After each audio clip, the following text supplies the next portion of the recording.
નમસ્કાર. આજનો આપણો પોઈન્ટ છે નોન ફાઇનાઇટની અંદર જીરણ.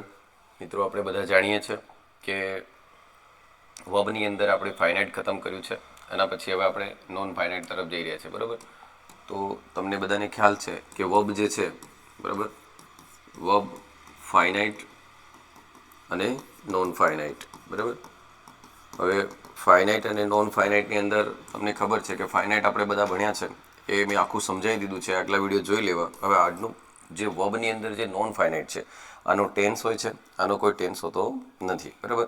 આનો સબ્જેક્ટ નંબર હોય એ પ્રમાણે જ એનું ક્રિયાપદનું રૂપ લખાય, આમાં એવું હોતું નથી, બરાબર. તો આપણે નોન ફાઇનાઇટની અંદર કઈ રીતનું ભણ્યા હતા, તો તમને ખબર છે કે નોન ફાઇનાઇટ જે છે, બરાબર, એને આપણે ભણીએ તો તમને ખ્યાલ છે કે નોન ફાઇનાઇટની અંદર જીરણ, બરાબર, જીરણ, ઇન્ફિનિટિવ અને પાર્ટિસિપલ્સ, બરાબર, પાર્ટિસિપલ. તો જીરણ એ શું કરશે? તો જીરણ એ નાઉનનું કામ કરશે, બરાબર. આમ જીરણ એ નાઉનનું કામ કરે તો એની જગ્યા ક્યાં હોય? વર્બના સબ્જેક્ટ તરીકે, વર્બના ઓબ્જેક્ટ તરીકે, પ્રીપોઝિશનની પાછળ, બરાબર, પ્રીપોઝિશનની પાછળ, સબ્જેક્ટ કોમ્પ્લિમેન્ટ તરીકે,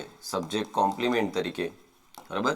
આમ એ નાઉનની જગ્યાઓ હોઈ શકે છે. કોમ્પ્લિમેન્ટ તરીકે મોટે ભાગે વિશેષણ હોય તો કોમ્પ્લિમેન્ટ તરીકે પાર્ટિસિપલ્સ પણ આવી શકે છે. હવે જીરણ એટલે શું? કે વર્બનું આઈએનજી વાળું ફોર્મ અને હેવિંગ પ્લસ V3. ઓકે. હવે જ્યાં જ્યાં નાઉનની જગ્યાએ હશે તેને આપણે જીરણ કહેશું, પણ બનેલું હશે તો વર્બમાંથી જ બનેલું હશે, બરાબર. આમ હવે આમાં કેવું છે કે જીરણનો ઉપયોગ આપણે ક્યારે કરીએ?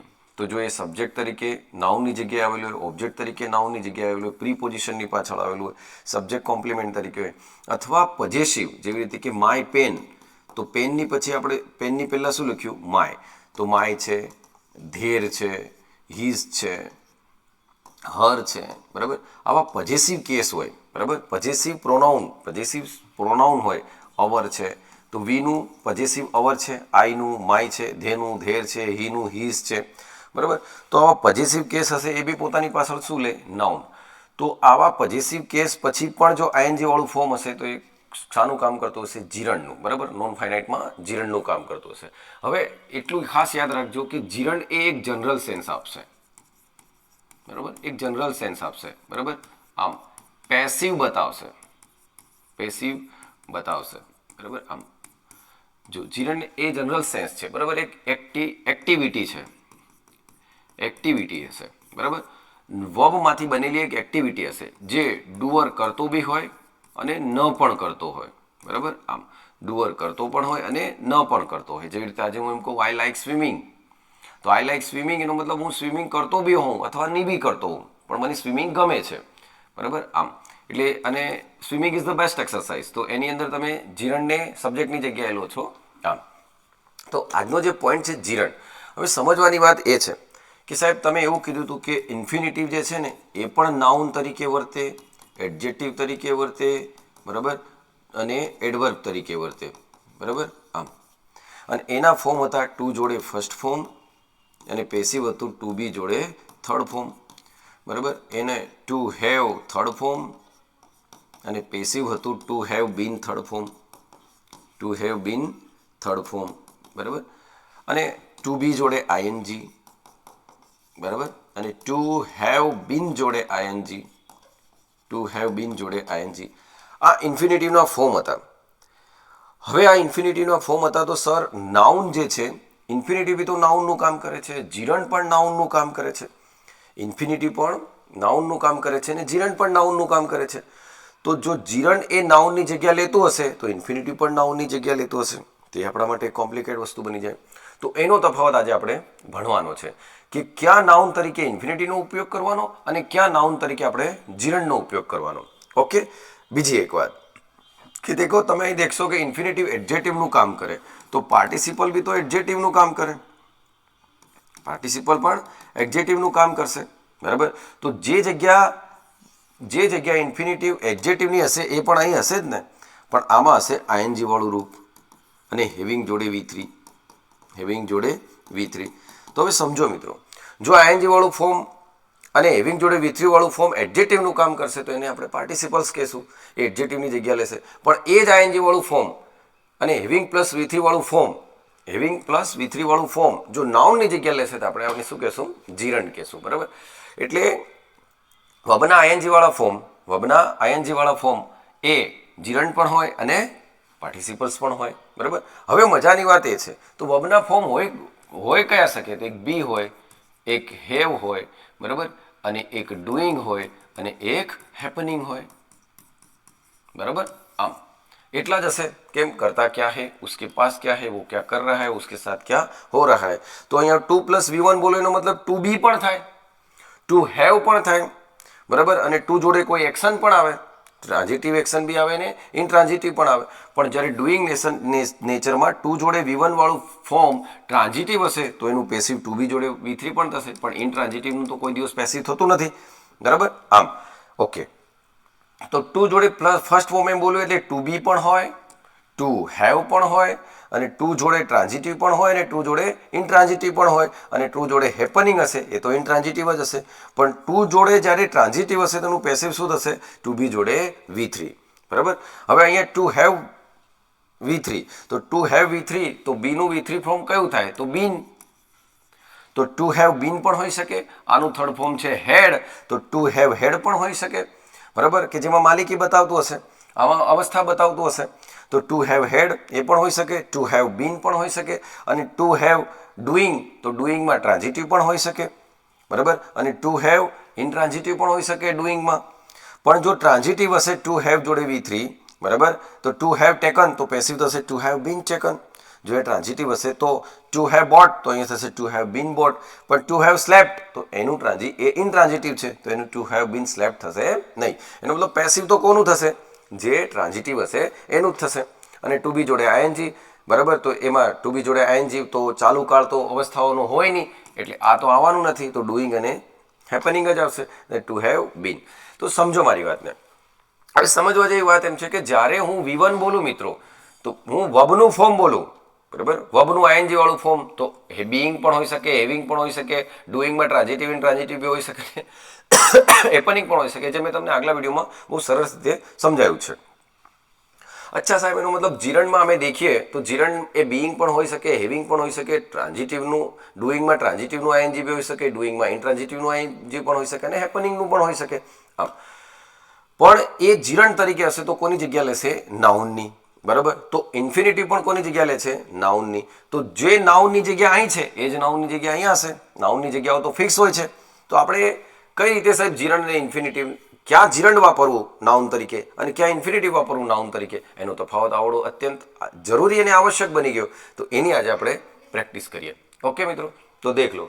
હવે અહીંયા દેખજો, આ વાક્યો પરથી આપણને ખબર પડશે. તો દેખ લો, અહીંયા કીધું છે કે સ્મોકિંગ સિગારેટ કોઝિસ કેન્સર, અને બીજું છે કે everyone love spending time with his અથવા હર ફેમિલી. હવે આ વાક્ય જ્યારે આપણે વાંચીએ છીએ, બરાબર, તો આપણને એટલો ખ્યાલ આવે છે કે ભાઈ સ્મોકિંગ સિગારેટ કોઝિસ કેન્સર. તો ચલો તમારે જાતે વિચારજો કે ભાઈ અહીંયા આપણે દેખીએ તો કોઝિસ એટલે કારણ બનવું અને કેન્સર એટલે કેન્સર. તો કેન્સરનું કારણ કોણ બને છે? સિગારેટ બને છે કે સ્મોકિંગ બને છે? સિગારેટ બને છે કે સ્મોકિંગ બને છે? હવે ઘણા એવું વિચારે કે સર અહીંયા સિગારેટ એક નામ છે, બરાબર, અને તમે કહેતા હતા નામના અર્થમાં વધારો કરીને વિશેષણ કહેવાય, બરાબર, તો પછી આ સ્મોકિંગ અહીંયા વિશેષણ થઈ જવું જોઈએ, બરાબર. પણ મિત્રો આપણે હંમેશા સવાલ કોને પૂછવાનો? વબને, બરાબર. તો વબને તમે સવાલ પૂછો કે કારણ કોણ છે? સિગારેટ છે કે સ્મોકિંગ છે? બરાબર. અને મેં તમને કીધું હતું એમ કે આ સ્મોકિંગ જે છે, બરાબર, જો નામની પહેલાં છે તે વિશેષણનું કામ કરતું હશે, પણ અહીંયા આપણે વિચારવાનું છે કે આ તો વબ છે, મારે સવાલ વબને પૂછવાનો છે. કોઈ સિગરેટ પડી આમ પડી હશે, માનો આમ કોઈ સિગરેટ પડી છે તો એ સિગરેટ પડી તો કેન્સર કરવાનું નથી, એનું તમે સ્મોકિંગ કરશો તો જ કેન્સર થવાનું છે. એનો મતલબ મારા વાક્યનો સબ્જેક્ટ કોણ બન્યો? સ્મોકિંગ બન્યો, બરાબર. અને મારા વાક્યનો સબ્જેક્ટ કોણ બન્યો? સ્મોકિંગ. તો સ્મોકિંગ જો વાક્યનો સબ્જેક્ટ બન્યો હશે, એનો મતલબ સબ્જેક્ટની જગ્યા લીધી તો એ શું હશે? નાઉન હશે, બરાબર. એટલે અહીંયા સ્મોકિંગ એ આપણા વાક્યનો શું બન્યો? નાઉન બન્યો. અને એ વબનું ફોર્મ છે, એનો મતલબ એને જીરણ બન્યો, બરાબર, જીરણ છે, બરાબર. અને જીરણ એ શું છે બેટા? નોન ફાઇનાઇટ છે, બરાબર. અને મેં તમને કીધું હતું એ ભલે નોન ફાઇનાઇટ છે પણ એટ્રીબ્યુટ્સ તો એની અંદર વર્બના છુપાયેલા જ છે. જેવી રીતે વર્બ પોતાનું ઓબ્જેક્ટ લે એવી રીતે સ્મોકિંગે પોતાનું ઓબ્જેક્ટ કયું લીધું? સિગારેટ્સ. બરાબર. આમ એટલે આ એક આખો જીરંટ ફ્રેઝ બન્યો. બરાબર. આ એક આખો શું બન્યો? જીરંટ ફ્રેઝ બન્યો. આમ કે સ્મોકિંગ સિગારેટ કોઝિસ કેન્સર. એટલે વબનું આઈએનજી વાળું ફોર્મ એ વિશેષણ પણ હોય અને વબનું આઈએનજી વાળું ફોર્મ એ નાઉન પણ હોય. પણ આપણે ચેક કરવું પડે કે વિશેષણનું કામ કરી રહ્યું છે કે નાઉનનું કામ કરી રહ્યું છે. તો વાક્યને જ્યારે everything is depending on situation. બરાબર. તો તમે વાક્યના કોન્ટેક્સ્ટને દેખો, કોન્ટેક્સ્ચ્યુઅલ નોલેજ ગેઇન કરશો ત્યારે તમને ખબર પડી જશે કે અહીંયા આ જીરંડ ફ્રેઝ છે. બરાબર. આમ યાદ રાખો બેટા, નોન ફાઇનાઇટ એનો મતલબ એને ખાલી નંબર પર્સન પ્રમાણે બદલાય નહીં, બાકી એનો નંબર પર્સન તો હોય જ. બરાબર. એનો કોઈ ટેન્સ ના હોય, પણ જે તે ટેન્સમાં ફાઇનાઇટ વર્બ જાય ને એ ટેન્સમાં નોન ફાઇનાઇટ જતું હોય. આમ એટલે તમને અહીંયાથી ખબર પડી ગઈ કે આઈએનજી વાળા ફોર્મને મારે જીરંડ બી હોઈ શકે અને પાર્ટિસિપલ્સ બી હોઈ શકે. બરાબર.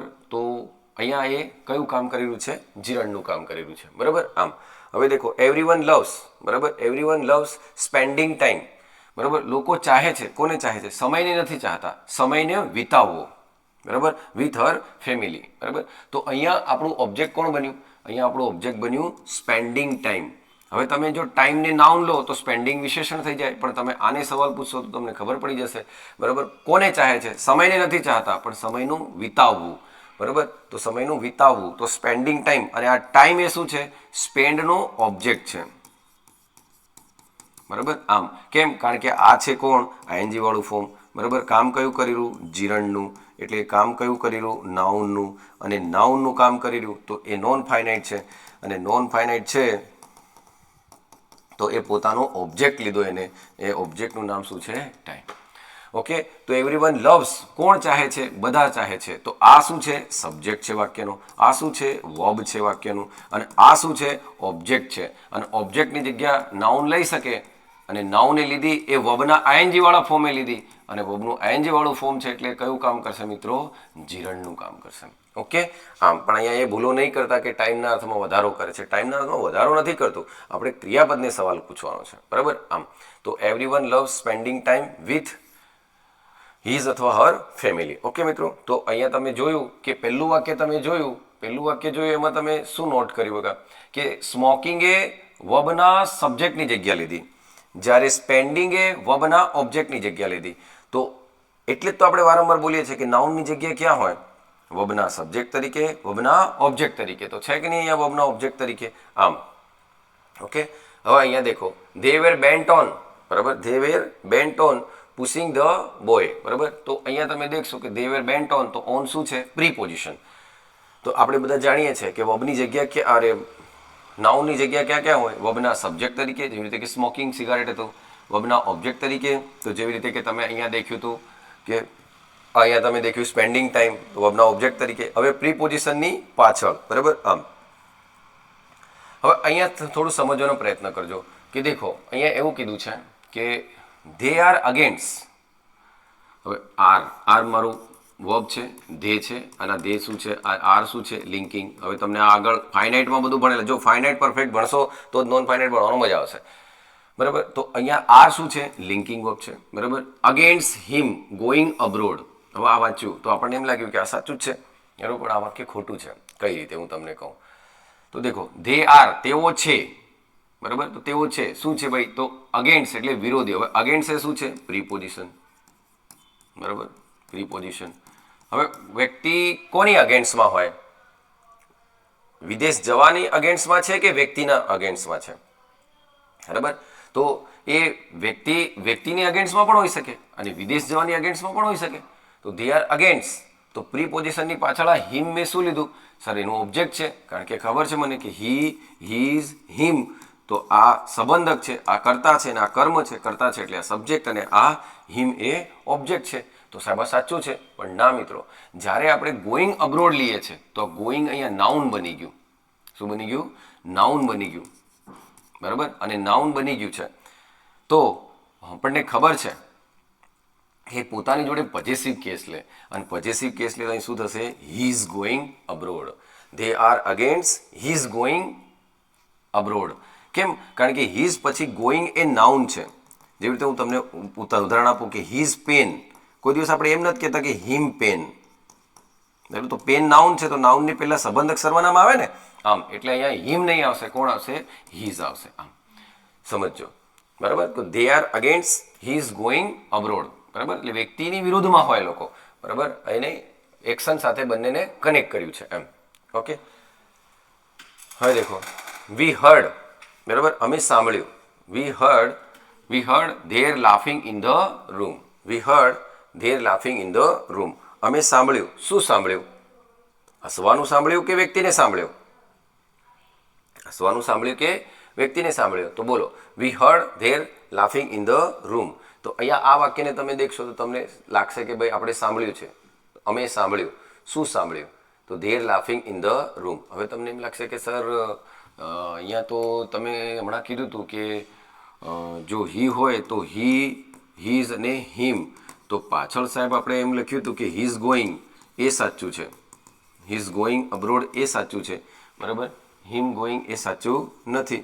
હિમ ગોઈંગ એ સાચું નથી. તો પછી સાહેબ અહીંયા તો ધે છે, તો ધેનું તો સંબંધક સર્વનામ શું થાય? ધે, ધેર, ધેમ. તો પછી અહીંયા ધેર લાફિંગ છે એ સાચું જ કહેવાય ને સાહેબ, બરાબર? આમ તો હવે સાંભળજો મિત્રો, અહીંયા સાંભળ્યું, તમે કોને સાંભળો? હસવાને સાંભળો કે વ્યક્તિને સાંભળો? વ્યક્તિને સાંભળો. એટલે એનું ઓબ્જેક્ટ શું થાય બેટા? ધેમ. કે વી હર્ડ ધેમ, બરાબર? We heard them laughing in the room. હવે તમારા મનમાં સવાલ થતો હશે કે સર તો શું કહેવા માંગે છે? આગળ તે એવું કીધું કે he is going abroad, he is going abroad, બરાબર? ત્યાં તમે હિમ ગોઈંગને ખોટું આપો છો, અને અહીંયા એમ કે છે કે their laughing in the room, બરાબર? Their laughing in the room. અહીંયા તમે ધેરને ખોટું આપો છો અને ધેમને સાચું આપો છો. એ કઈ રીતે? તો દેખો બેટો, પહેલા વાક્યની અંદર શું હતું ખબર? એ લોકો અગેન્સ્ટ હતા. તો વ્યક્તિ કોની અગેન્સ્ટ હતો? Going abroad. ગોઈંગ અબ્રોડ એની વિદેશ જવાની ક્રિયા પર, એની એક્ટિવિટીને વિરોધી હતો, બરાબર? એટલે આપણું મેન ઓબ્જેક્ટ કોણ બન્યું હતું? ગોઈંગ અબ્રોડ, બરાબર? તો મેન ઓબ્જેક્ટ કોણ બન્યું હતું? Going abroad. તો ગોઈંગ અબ્રોડ અહીંયા આપણું જીરંડે એ ઓબ્જેક્ટનું કામ કરતું હતું, મુખ્ય ક્રિયાપદના ઓબ્જેક્ટ તરીકે કામ કરતું હતું. તો એ નાઉન હતું, આ આખું નાઉન હતું, નાઉન ફ્રેઝ હતો આપણો. તો નાઉનની પહેલા શું લખાય? સંબંધક સર્વનામ. નાઉનની પહેલા શું લખાય? સંબંધક સર્વનામ. જેવી રીતે કે my pen, my pencil, my table, બરાબર? એવી રીતે તેનું સંબંધક સર્વનામ લખે. એટલે હંમેશા આપણે ક્રિયાપદને સવાલ પૂછવાનો, બરાબર? અગેન્સ્ટ છે તો કોની અગેન્સ્ટ છે ભાઈ? ગોઈંગ અબ્રોડની. દેખજો ખાલી જગ્યા ભરતી ઘડી હીઝ અને હિમ ને ધેર એ જ ભરતા નતા આવડવાનું લોકોને. તો ગોઈંગ અબ્રોડ એની વિરુદ્ધ છે. તો આ મારો જીરંડ ફ્રેઝ બન્યો, અને જીરંડે કોની જગ્યા લીધી? દેખ લો, ઓબ્જેક્ટની, બરાબર? કોના ઓબ્જેક્ટની? અગેન્સ્ટ, બરાબર? અગેન્સ્ટ એ શું છે? પ્રીપોઝિશન. તો પ્રીપોઝિશનની પાછળ પણ કોણ આવે? નાઉન આવે. પણ નાઉનની પહેલા શું લખાય? સંબંધક સર્વનામ. એટલે હિમ ખોટો હતો. હવે તમારા મનમાં એમ સવાલ થાય, સાહેબ અગેન્સ્ટ હતું તો અગેન્સ્ટ હિમ, તો અગેન્સ્ટ પ્રીપોઝિશન હોય તો હીનું તો હિમ થાય જ ને. જેવી રીતે કે હી, હીઝ, હિમ. તો હિમ તો અગેન્સ્ટ હિમ એ બી તો સાચું આવી શકતું હતું ને. પણ અગેન્સ્ટ તમે હીની નથી, હીની આ જવાની એક્શનના છો. ઓકે, એટલે હવે અહીંયા તમે સાંભળ્યું, તો તમે સાંભળ્યું તો કોને? તમે લાફિંગ નહીં, વ્યક્તિને સાંભળો છો. એટલે તમારું જે હર્ડ છે ને, હર્ડ, તો એ હર્ડનું ઓબ્જેક્ટ કોણ બન્યું? ધેમ. અને ધેમના અર્થમાં આ વધારો કરે છે, અને એ ધેમના અર્થમાં વધારો કરવાથી એ લાફિંગ જે છે ને એ જીરંડ નથી, પાર્ટિસિપલ્સ છે, બરાબર? જીરંડ નથી પણ શું છે? પાર્ટિસિપલ છે, ને પ્રેઝન્ટ પાર્ટિસિપલ છે. ઓકે, એનો મતલબ એ ઓબ્જેક્ટ કોમ્પ્લિમેન્ટ છે. કોણ છે? ઓબ્જેક્ટ કોમ્પ્લિમેન્ટ છે. આમ એટલે આ ખાસ યાદ રાખજો. ઓકે, તો તમે અહીંયા શું શીખ્યા બેટા? કે તમે આ બંને વાક્યમાં એટલું જરૂર શીખ્યા કે સાહેબ જ્યારે અમે વાક્ય વાંચીશું તો અગેન્સ્ટ પછી હી, અહીંયા હિમની જગ્યાએ હીઝ કેમ આવ્યું? તો હીની જગ્યાએ હીઝ કેમ આવ્યું? તો તમને ખ્યાલ આવી જશે કે આ હીઝ આવવાનું કારણ શું છે. તો ભાઈ અગેન્સ્ટ છે. કોની અગેન્સ્ટ છે? ગોઈંગ અબ્રોડની. એની ગોઈંગ અબ્રોડની અગેન્સ્ટમાં છે, બરાબર? તો આ મારું અગેન્સ્ટનું શું બન્યું? ઓબ્જેક્ટ. અગેન્સ્ટ શું છે? પ્રીપોઝિશન. તો આ શું બન્યું? પ્રીપોઝિશનનું ઓબ્જેક્ટ. અને પ્રીપોઝિશનના ઓબ્જેક્ટની જગ્યાએ શું આવ્યું? આઈએનજી વાળું રૂપ. આઈએનજી વાળું રૂપ એ શાનામાંથી બનેલું છે? વર્બમાંથી. અને વર્બનું આઈએનજી વાળું રૂપ કયા કામ કરી શકે? બે કામ કરી શકે. કયા? વર્બનું આઈએનજી વાળું ફોર્મ એ જીરણનું પણ કામ કરે, બરાબર, અને પાર્ટિસિપલ્સનું પણ જીરણનું કામ કરતું હશે તો નાઉન હશે, બરાબર. તો આ જીરણનું કામ કરે છે. ઓકે, આ શાનું કામ કરેલું? જીરણનું. પણ એના અર્થમાં વધારો કરવો હોય, બરાબર. હવે ગોઈંગ છે તો ગોઈંગ એ નાઉન છે, આ નાઉન છે, તો નાઉનની પહેલા શું આવે? સંબંધક સર્વનામ. ઓકે, આ સમજવાનું છે. જ્યારે અહીંયા તમે દેખજો કે અહીંયા વી હર્ડ ધેર. હવે અહીંયા અગેન્સ્ટ હિમ, સાંભળજો, આ અગેન્સ્ટ હિમ ગોઈંગ ધેર, તો ગોઈંગ ધેર એ અગેન્સ્ટનું ઓબ્જેક્ટ હતું, પણ અહીંયા દેખ લો ડાયરેક્ટ ધેર કોનું ઓબ્જેક્ટ છે બેટા? હળનું. તો હળનું ઓબ્જેક્ટ હળ તો સંબંધક સર્વનામ છે ભાઈ, આ તો સંબંધક સર્વનામ છે, તો ઓબ્જેક્ટની જગ્યાએ દેખો ધેર અને ધેમ, તો ઓબ્જેક્ટ તરીકે તો કોણ લખાય? ધેમ. અને ધેમના અર્થમાં વધારો કરે છે, એટલે આ આઈએનજી વાળું ફોર્મ જીરણ નથી, શું છે? વિશેષણ છે. અને આને તમે એમ પણ લખી શકો, વી હર્ડ ધેમ, બરાબર, who was laughing in the room, who is laughing in the room. આમ કરી તમે એક પાછળ પાર્ટિસિપલ આપણે એક આખું ક્લોઝ પણ લખી શકો છો. ઓકે, આમ એટલે ઓબ્જેક્ટના કોમ્પ્લિમેન્ટ તરીકે આઈએનજી વાળું ફોર્મ છે. ઓકે, ઓબ્જેક્ટના કોમ્પ્લિમેન્ટ તરીકે આઈએનજી વાળું ફોર્મ છે, એટલે જીરણ નથી, પણ એ શું છે? વિશેષણ છે. ઓકે, એટલે આવો આઈએનજી વાળા ફોર્મને દેખીને કન્ફ્યુઝ થતા નહીં. ચાલો, વી ફેવર, બરાબર, વી ફેવર, બરાબર. તમે ફેવર કરશો, કોની કરશો? વ્યક્તિની જ કરશો. We favour them buying that car, બરાબર. તો we favour them buying that car. હવે તમે દેખ લો, ફેવર કરી તમે કોની કરી? વ્યક્તિની. Buying that car. ઓકે, આમાં કોઈ ભૂલ નથી. અહીંયા દેખજો, માય ફેમિલી આર અપોઝડ. હવે દેખો મજાની વાત છે, દેખ લો, માય ફેમિલી આર અપોઝડ. હું એમ કહું બેટા, દેખ લો, આઈ ઓપોઝડ, મેં વિરોધ કર્યો. શાનો વિરોધ કર્યો? તો મને ઓબ્જેક્ટ મળે કે નહીં? બરાબર, હે ને? My family opposed. ચાલો ને, my family opposed, my family opposed. તો અપોઝ કર્યો તો કોઈકનો તો અપોઝ કર્યો જ હશે. માય ફેમિલી ઓપોઝડ, ઓપોઝ એટલે વાંધો ઉઠાવો, બરાબર, હે ને? માય ફેમિલી ઓપોઝડ, તો મારી ફેમિલીએ અપોઝ કર્યો, વાંધો ઉઠાયો, વિરોધ કર્યો. તો ભાઈ વિરોધ કર્યો તો કોઈકનો તો વિરોધ કર્યો હશે, તો આનું કોઈક તો ઓબ્જેક્ટ જોઈએ કે નહીં? બરાબર. એનો મતલબ આ કેવું છે બેટા? ટ્રાન્ઝિટિવ. કેવું છે? ટ્રાન્ઝિટિવ. ટ્રાન્ઝિટિવમાં પાછું કેવું છે? ડુઈંગ. તો ડુઈંગનું શું બન્યું? આ ટ્રાન્ઝિટિવ. તો એનું ઓબ્જેક્ટ એ લખાય. હવે દેખો, ઓબ્જેક્ટ નહીં લખેલું, પણ હું એમ કહું માય ફેમિલી વોઝ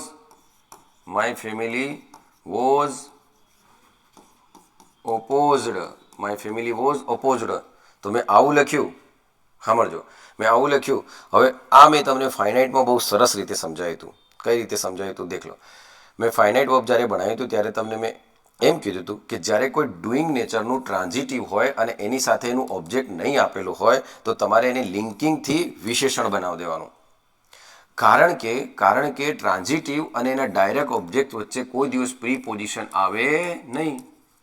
ટ્રાન્ઝિટિવ અને યાદ કરું, સેટિસ્ફાઈડ વાળું વાક્ય હતું, આગળ વિડીયો સાંભળ્યો હશે તો ખબર પડશે, બરાબર. સેટિસ્ફાઈડ જેવું વાક્ય હતું. તો પ્રીપોઝિશન, ટ્રાન્ઝિટિવ અને એના ઓબ્જેક્ટ વચ્ચે કોઈ દિવસ પ્રીપોઝિશન આવે નહીં. પણ જો પ્રીપોઝિશન લેવું હોય તો શું કરવું પડે? આપણે એની એ જ વાતને કન્વે કરવી હોય તો આપણે શું કરવું પડે? લિંકિંગ વડે લખવું પડે. My family was opposed, my family got opposed, my family become opposed. તો અહીંયા આપણે શું લખવું પડે? લિંકિંગ. તો હવે આ શું બની ગયું? વિશેષણ. શું બની ગયું? વિશેષણ. હવે વિશેષણને બીજા શબ્દ સાથે જોડવા માટે આપણે શું લેવું પડે? કોઈ પણ પ્રીપોઝિશન લેવું પડે. અચ્છા સાહેબ, એનો મતલબ માય ફેમિલી અપોઝડ એ ખરેખર શું હતું? માય ફેમિલી અપોઝડ એ ખરેખર શું હતું? બરાબર, આમ માય ફેમિલી અપોઝડ એ ખરેખર શું હતું? તો માય ફેમિલી અપોઝડ એ મારું વર્બ હતું. તો વર્બ હોય તો આ કોઈ દિવસ પ્રીપોઝિશન લેવાય નહીં, પણ આ શું બની ગયું? વિશેષણ. અને વિશેષણ બની ગયું એટલે આ ટુ શું થઈ ગયું? અહીંયા પ્રીપોઝિશન. બરાબર, તો આ પ્રીપોઝિશન થઈ ગયું. હવે તમને ખબર છે કે પ્રીપોઝિશન પછી હંમેશા કોણ આવે? નાઉન આવે. બરાબર, નાઉન આવે. પ્રીપોઝિશન પછી હંમેશા કોણ આવે? નાઉન આવે. તો નાઉનની જગ્યાએ તો ટેક લઈ નહીં શકે, ટેકનું આઈએનજી વાળું ફોર્મ લે, એટલે જવાબ શું આવશે? ટેકિંગ. બરાબર, આમ તો અહીંયા ટુ એ શું છે? પ્રીપોઝિશન છે. બરાબર, આમ તો my family are opposed to taking any legal action against. બરાબર, આમ વાંચતી ઘડી તો એવું લાગે કે સાચું જ છે. બરાબર, આમ ઓકે. ચાલો, હવે એમ કે આઈ હેડ નો ડિફિકલ્ટી ઇન, બરાબર, આઈ હેડ નો ડિફિકલ્ટી, તો મારી જોડે કોઈ ડિફિકલ્ટી નથી. ઇન સોલ્વ ધ સમ, તો ઇન પ્રિપોઝિશન છે તો શું આવશે? સોલ્વિંગ. વી આર રેડી, બરાબર, વી આર રેડી, અમે કેવા છીએ? તૈયાર છીએ, બરાબર. તો આ શું છે? વિશેષણ કોના માટે આવ્યું છે? વી માટે. પણ ફોર શું છે? પ્રીપોઝિશન. તો રેડી ફોર પ્રીપોઝિશન પછી લોન્ચ નહીં આવે, શું આવે? લોન્ચિંગ. એટલે વર્બનું આઈએનજી વાળું ફોર્મ પ્રીપોઝિશનની પાછળ આવે. તો તમે શું યાદ રાખ્યું? નાઉનની જગ્યા વર્બનું આઈએનજી વાળું ફોર્મ લઈ રહ્યું કે નહીં? નાઉનની જગ્યા વર્બની આઈએનજી વાળું ફોર્મ લઈ રહ્યું છે. એક વખત સ્મોકિંગ સિગારેટ સબ્જેક્ટ તરીકે, બરાબર, ઓબ્જેક્ટ તરીકે પણ એને લીધું છે. પછી એ પ્રીપોઝિશનની પાછળ પણ એને લીધું છે. દેખ લો, ઇન સોલ્વિંગ, ફોર લોન્ચિંગ, બરાબર, એટ ફેલિંગ અગેન, બરાબર, he was angry at failing again, બરાબર. તો 2 + V1 એ ઇન્ફિનિટિવ છે અને 2 + પ્રીપોઝિશનનો ફ્રેઝ હોય છે, બરાબર. આમ હવે નેક્સ્ટ વિડીયોમાં આપણે આને પરફેક્ટ સમજીશું, બરાબર. એટલું જ.